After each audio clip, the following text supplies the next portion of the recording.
Bonjour les gens, bonjour les gens, guidance pour le Astro Octobre 2021, il reste un signe. Et qu'est-ce qui reste d'ailleurs comme signe? Ah oui, le Verseau, les Verseaux, voilà. Et nous sommes partis, j'enlève le deuxième tarot pour l'instant, et je prends le premier. On a eu des tirages assez costauds jusqu'à présent, il y a des grandes guérisons, mais qui demandent quand même pas mal d'efforts. On va voir ce que ça vous réserve, ami Verseau. Minute promotionnelle, merci de vous abonner, de liker, de commenter pour que la chaîne puisse vivre et se développer.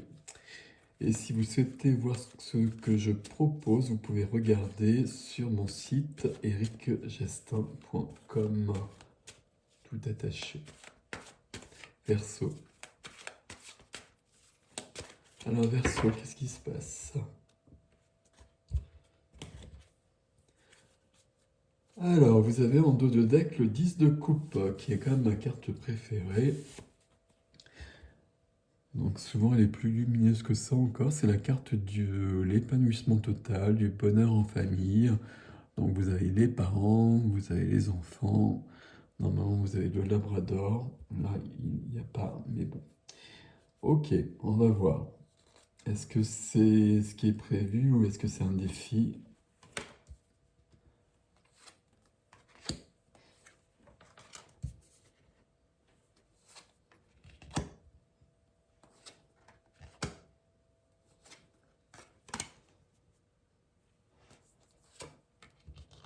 La grande prêtresse qui est sortie dans presque tous les tirages. C'est surprenant. Et alors, donc on a 1, 2, 3, 4 majeurs, des deniers, des épées, et il n'y a pas de coupe. Il n'y a pas de coupe, et pourtant, au niveau sentimental, il y a quelque chose. Alors, le centre. Au centre, on a le valet d'épée. Le valet d'épée, c'est lui qui va vous donner des idées nouvelles. Le valet d'épée, c'est lui qui va vous donner envie d'apprendre des choses nouvelles, d'aller plus loin, qui va vous donner des étincelles de génie, j'allais dire. Je sais pas, de génie peut-être pas. Il peut y avoir ce genre de choses avec le valet d'épée. Le valet d'épée, il peut aussi demander à mettre de la lumière sur ce qui n'est pas clair et peut-être la vérité sur ce qui n'est pas vrai. Ça peut faire partie de ses fonctions, entre guillemets. La carte qui aide ici, c'est la lune. Et j'allais dire la lune justement, parce que la lune, avec la lune, on peut avoir, puisque c'est la nuit, des choses qui sont cachées. D'autant que la lune représente notre inconscient, voire plus que ça, et qu'on n'a pas forcément toutes les informations dans ces cas-là. La lune vient vous aider, donc la lune vient quand même vous livrer certaines de ces informations. Peut-être pas toutes, mais elle vient quand même vous éclairer là-dessus. On va voir. L'énergie qui est freinée, c'est le tumulte. Un tumulte intérieur qui est bienvenu parce que ça permet parfois de passer à autre chose. Ici, le 5 de bâton, le 6 de bâton, c'est la victoire après. Mais le 5 de bâton, on passe peut-être par des états émotionnels, des hauts et des bas, mais au moins après, tout est plus clair. Et parfois, on a regagné de la vie, j'allais dire, ce qui ne veut pas dire grand-chose, mais on est devenu plus soi-même, on est plus épanoui. Ok. Sentimental, familial, au niveau du cœur ici. On ne dort pas beaucoup la nuit, on fait des cauchemars, on a du mal à dormir, il y a beaucoup de stress, il y a beaucoup d'angoisse ici. Il y a quelque chose qui se passe ici qui est lié à la lune et donc au valet d'épée, à mon avis. On va voir comment ça se complète, mais il y a quelque chose à ce niveau-là. Au niveau de la vie professionnelle, de la vie matérielle, la vie concrète, la vie quotidienne, vous êtes dans votre autorité. vous êtes dans votre pouvoir, vous êtes très affirmé ici. Ici, tout semble en tout cas, euh, tout semble très clair et très posé. Alors curieusement, c'est comme ça et en même temps, c'est un peu trop. C'est un peu trop parce que juste à côté, alors je sais pas pourquoi je dis ça. Bon, on va voir, on va comprendre au fur et à mesure. À côté, au niveau de la vie de l'âme, la vie intérieure, on a le roi de denier. Donc le roi de la matière. Donc le roi qui est justement bien ancré, qui maîtrise les affaires, qui maîtrise l'argent, qui fait fructifier les entreprises, qui profite de la vie, qui prend soin des autres aussi, hein. Il regarde les autres, il peut aider les autres aussi. Ici, on a quand même ce roi de denier, c'est une partie, une part en quelque sorte de l'empereur. Ici, on a quelque chose de très ancré, de très solide, euh, qui est bienvenu, mais ça me semble trop, je ne sais pas pourquoi. On va voir au fur et à mesure. Ça me semble trop ancré parce qu'ici, on a besoin d'aller plus haut et de voir d'autres choses et d'être ouvert à d'autres subtilités peut-être pour comprendre des choses qui se passent ailleurs. Et je dis ça peut-être aussi parce que dans le défi qui se présente, la grande prêtresse arrive en premier. Donc la grande prêtresse, c'est votre petite voix, c'est votre intuition, c'est votre cœur, c'est ce que vous entendez si vous écoutez, si vous savez écouter. Et puis c'est toujours les bons conseils, c'est toujours la bonne direction. Et ces deux petits gars-là, il me semble trop ancré pour bien l'entendre. C'est pour ça qu'elle vient en défi ici. La deuxième carte ici, c'est de récolter le fruit de ses efforts, mais on vous dit aussi qu'il va falloir peut-être un peu de temps. Et la dernière carte du défi, c'est de voir la vie sous un autre angle et de débloquer les choses. Ici, si on reste sur ces cartes-là, comme ça, qu'est-ce qu'on avait ici? On avait le bonheur ici. Et le bonheur, il n'est pas là, puisque ici, on a de l'angoisse. Alors que cette carte-là, elle devrait être là, en quelque sorte. Ici, on est très ancré dans la matière, on est très ancré ici, on est très concret, on est très dans la réalité des choses, on est très dans la vie quotidienne, on est peut-être submergé par les actualités, par ce qui se passe dans le monde, par exemple. Même si on est dans une maîtrise et chez l'empereur, donc c'est pas n'importe quoi quand même, pour autant c'est très juste. Mais j'ai l'impression qu'on vous demande plus de subtilité et qu'on vous demande d'aller voir ici quelque chose qui va pas. Et ici, il y a des choses de, je vais dire de caché, mais je vais peut-être rester quand même sur ce terme, ça me semble assez juste. Et il y a peut-être des mensonges.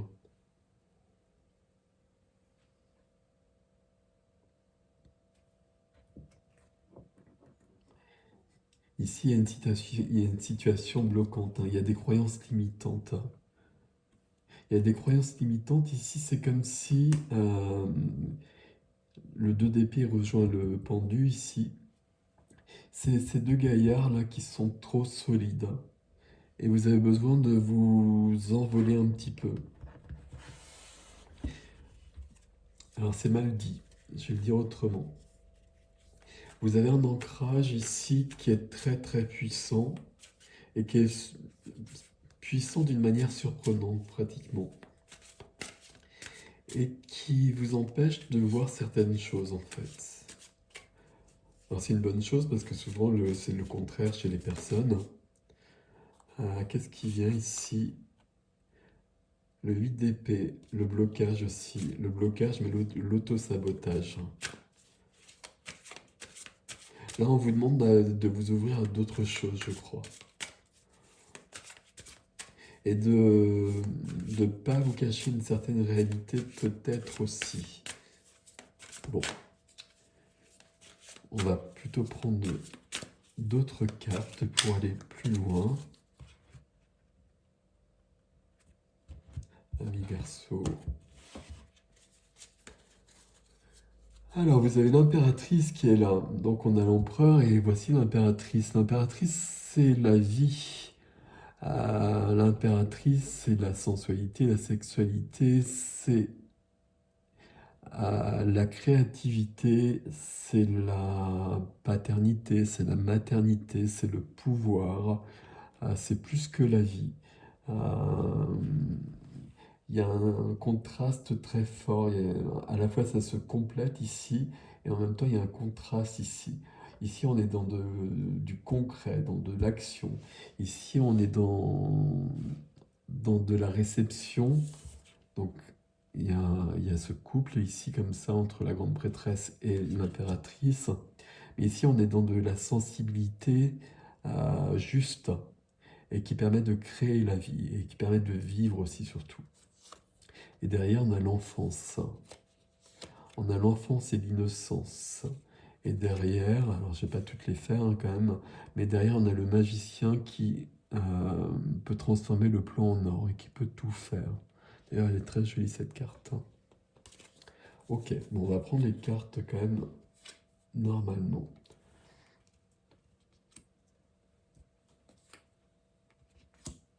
Ouais, il y a cette carte qui revient. Il y a cette carte qui revient aussi. Il y a des cartes qui sont très présentes. Ok, d'accord. Il y a besoin d'une évolution chez vous, les Verseaux. J'essaie juste de voir comment elle se dessine. Alors déjà, il y a besoin de...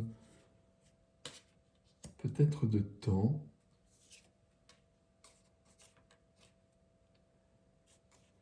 Il y a besoin de confiance aussi.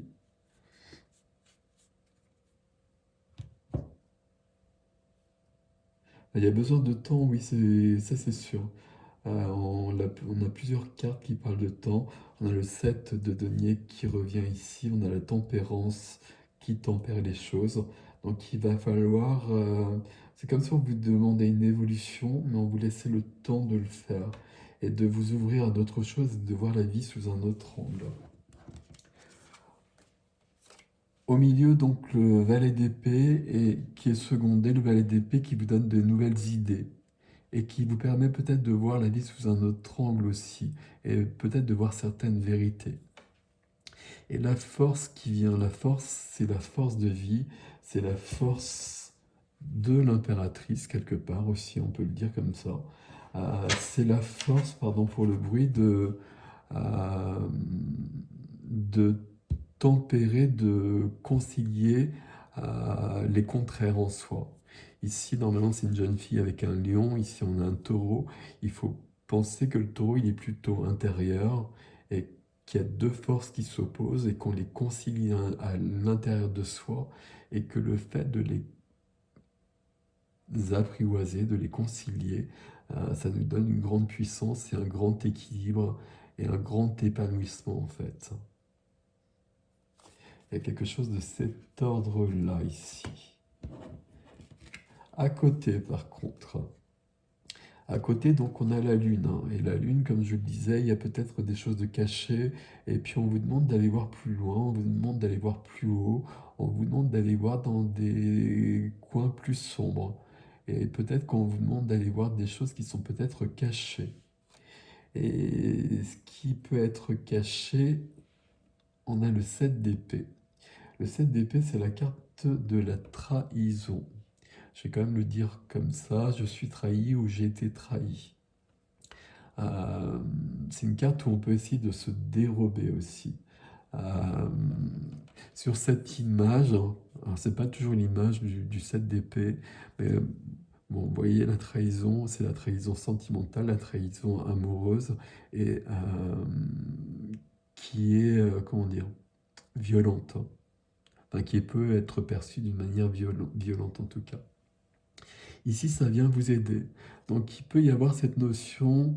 Alors, trahison, ça me semble trop fort pour vous ici, mais une notion de ne pas avoir tout, euh, qu'il y a des choses vraiment de cachées. Alors, pas forcément des trahisons, ou peut-être des trahisons, mais pas forcément de trahisons amoureuses comme ça en tout cas.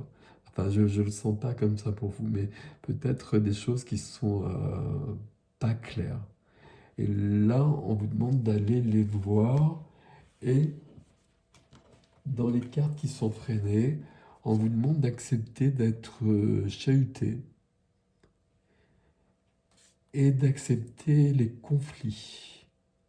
J'ai presque, on a 2 5, les 5 dans le tarot, c'est toujours un défi qui permet d'avancer. Et ici, on a vraiment cette notion.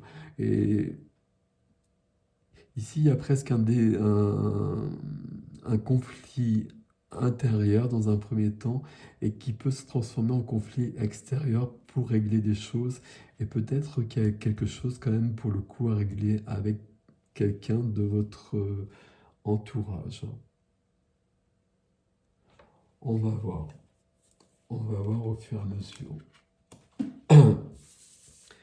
Ici, alors ici, j'ai pas ces deux choses parce que ici, on voit bien qu'on est angoissé, on est stressé. Et ici, on nous parle d'attente. On nous parle d'attente. Vous voyez, cette personne, elle attend un enfant. Elle récolte les fruits de l'arbre qu'elle a probablement semé il y a quelques années. Donc, on parle beaucoup de temps ici. Euh, je vais rajouter une carte dessus ici pour voir plus loin. Et je vais le faire tout de suite d'ailleurs. Alors, on a le roi d'épée qui arrive ici. Ici, il y a bien eu quelque chose qui s'est passé et de cet ordre-là. Il y a une blessure ici. C'est très fréquent au mois d'octobre de régler ce genre de blessure. Il y a du stress ici, on a du mal à faire confiance. Le roi d'épée qui vient ici, il remet de l'ordre. Il rétablit les choses, il rétablit la confiance que l'on va donner à l'autre. C'est 2 5. C'est d'accepter le tumulte en soi, d'accepter d'avoir été blessé, et puis de sortir cette blessure de soi pour qu'elle ne soit plus présente. Et qu'on ne vive plus cette blessure de trahison.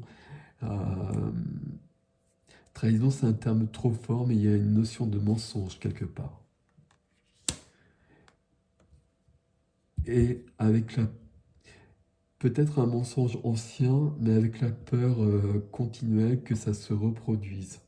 Et avec une difficulté à faire confiance, me semble-t-il. Ici, on a tout à fait autre chose. Donc, ça fonctionnait ensemble, hein, comme je vous l'avais dit. L'empereur et le roi de denier, on avait un ancrage, on était solidement ancré sur terre, dans du concret, dans du matériel. Et puis, c'était comme une sorte de refuge, comme une sorte de... D'ailleurs, c'est assez curieux pour les Verseaux, mais peu importe. Comme une sorte de...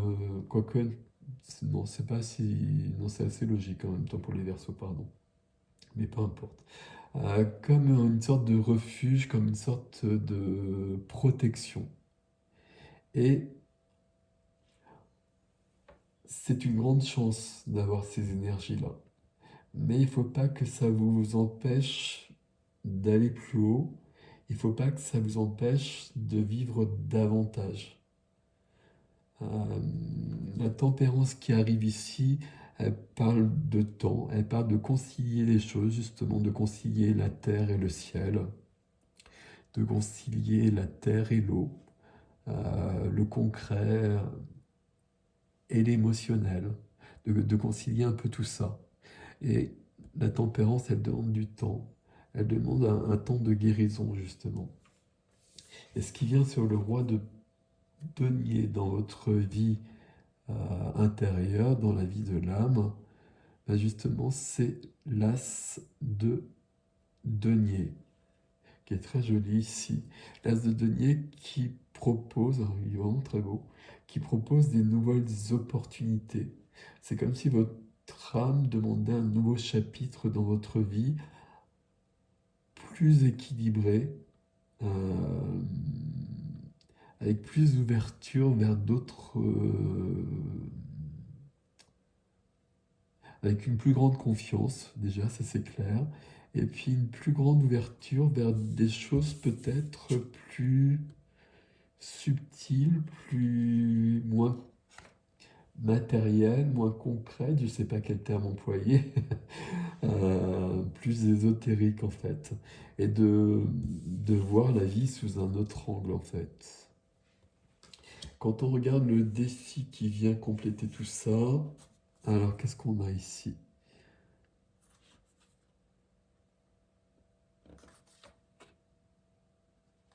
On a beaucoup de, on a beaucoup de vie ici, ça rejoint vraiment cette impératrice. On a le cavalier de coupe ici.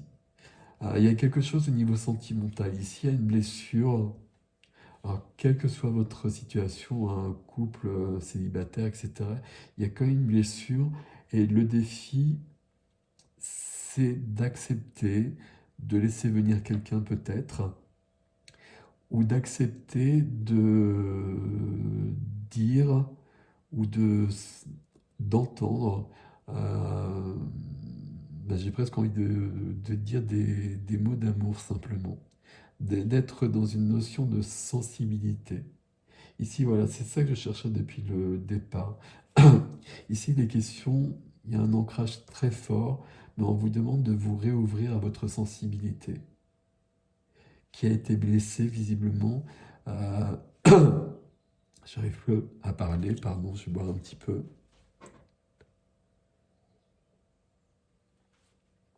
Votre sensibilité qui a dû être heurtée, et une histoire de mensonge quelque part à mon avis, qui est peut-être encore d'actualité, hein. Je ne suis pas sûr que ce soit du passé finalement. Et on vous demande peut-être d'y aller, et surtout ce sont des cartes qui vous aident. Donc allez voir de ce côté-là. Il est question de se réouvrir à son cœur en fait. Et c'est pour ça qu'on est bien ancré, on peut aller plus haut maintenant. C'est pas qu'on peut aller plus haut maintenant parce qu'à mon avis, on l'a déjà fait. Mais on peut y retourner sans aucune crainte.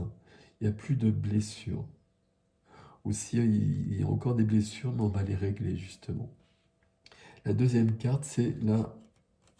Alors, je vois plus rien du coup puisque la nuit tombe. C'est la victoire. C'est la victoire et c'est la reconnaissance. Et c'est ce que je vous disais, hein. Ici, on accepte le tumulte intérieur parce que ça nous permet de retrouver de la vie. Après le 5 de bâton vient le 6 de bâton. Le 6 de bâton, c'est d'être reconnu par les autres. C'est ce qu'on voit ici. Normalement, c'est une couronne de laurier, mais peu importe. C'est quand on revient de la bataille, justement, et qu'on a triomphé, on est reconnu pour sa victoire. Le fait d'être reconnu par les autres, c'est pas très intéressant. On a surtout besoin d'être reconnu par soi-même, hein. Enfin, on a besoin des deux en fait. Mais on a surtout aussi besoin d'être reconnu par soi-même et d'être dans une confiance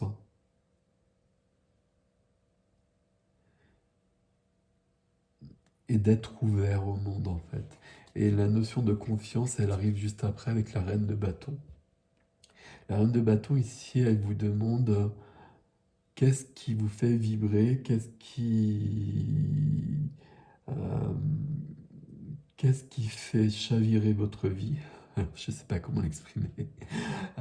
Qu'est-ce qui met du feu dans votre vie? Qu'est-ce qui vous passionne? Euh, et ça, l'IRSO, j'ai l'impression que ça, vous l'avez mis entre parenthèses, parce qu'à un moment donné, pardon, il y a eu un épisode douloureux dans le passé ou pas, parce que je ne sais pas si c'est loin ou pas finalement. C'est pas si sûr que ça, parce que c'est quand même dans vos énergies actuelles. Et c'est les cartes qui vous aident, donc vous êtes en train de le dépasser. Donc c'est peut-être pas si loin que ça. Et on voit qu'au niveau sentimental, vous êtes encore dans des notions d'angoisse. L'angoisse d'être trahi, toutes les angoisses qui sont liées au sentiment que l'on peut porter à une autre personne, que ce soit au point de vue amoureux, familial, enfin, dès qu'on a une relation qui s'instaure entre deux personnes. Et ça semble très actuel. La reine de bâton, elle vous demande de reprendre davantage de vie, de reprendre confiance en la vie. Et la reine de bâton ici, c'est une part de l'impératrice et c'est son côté joyeux, son côté séductrice, dans le bon sens du terme, homme ou femme, encore une fois, mais c'est le côté je profite de la vie. Je profite de la vie, toujours dans le bon sens du terme, parce qu'à chaque fois on peut partir sur d'autres choses. Mais cette vie m'est donnée, je profite de chaque instant et j'ai entièrement confiance. J'ai subi des choses, j'ai été blessé, j'ai été trahi, on m'a menti, il y a peut-être des choses à régler encore à ce niveau-là, mais je profite de cette vie. Et je décide de reprendre davantage confiance en cette vie et de reprendre davantage confiance en moi et confiance aussi en mon intuition. Même si je garde précieusement mon ancrage, hein, qui me permet vraiment d'être, justement, d'avoir une intuition beaucoup plus sûre, parce que mon ancrage est solide, hein, et que les deux vont ensemble. Ici, il y a quelque chose à régler avec ce roi d'épée qu'on a rajouté ici. Là, ça demande du temps. J'ai l'impression que la blessure, elle est quand même assez récente et qu'il vous faudra un peu de temps pour tout régler.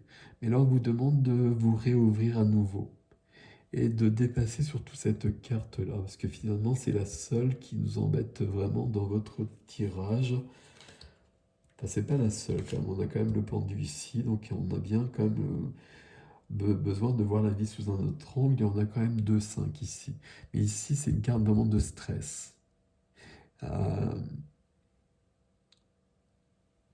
le résumé de ce tirage, ce serait de se dire que la vie euh, comporte des hauts et des bas. Euh, et qui a forcément du stress, et qui en a eu, et qui en aura forcément, mais que malgré tout, ça vaut vraiment la peine, hein, et qu'il faut profiter de tout ce qui est donné, de tout ce qui est terrestre, et de tout ce qui est plus subtil peut-être aussi.